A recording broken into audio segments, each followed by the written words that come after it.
E parte da que nós mencionar de mais importante que nós mira al caso no momento aqui é a codificação de sentença que nós ganhamos na Hoge Raad ano passado em julho e também nós bloquear of nós desejar para o governo direito lo qual está geregistreerd partnerschap que agora implementar e tempo é como uma opção que não está matrimônio, mas basicamente é que agora que está causa discriminação para a comunidade completa, não somente a comunidade LGBTQIA+, mas também para a comunidade heterossexual no momento aqui o geregistreerd partnerschap não está igual a um matrimônio.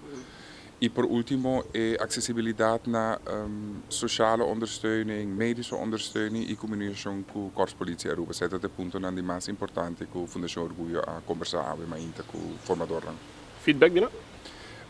Hobby positivo, estou contente com o diálogo a tomar lugar e lo desejo de manter aqui e não lutar com o que não por te zijn de tijd. Positivo, não obstante que pelo menos um formador, o Sr. Eyman, vota contra entre outros no parlamento no tempo de lei. Como te sentes aqui? Bom, essa é também a parte da conversação, uma diferença de opinião sempre por ti, per responsabilidade como governo do país Aruba, essa é que men como opinião porta algo, para botar com responsabilidade para a comunidade também, vida que receita auto duidelijk é uma inte caso. Caminhando um realizável, você mira no próximo ano na Nova Zelândia? Seguro que sim. Lo vou informar com a direção wetgeving, hoop het er Sudilanti, per esempio te querer algo que sempre está assim, botar limitado em candidato personal e mankracht boting para atender que sei, pero que é realizável seguro que sim.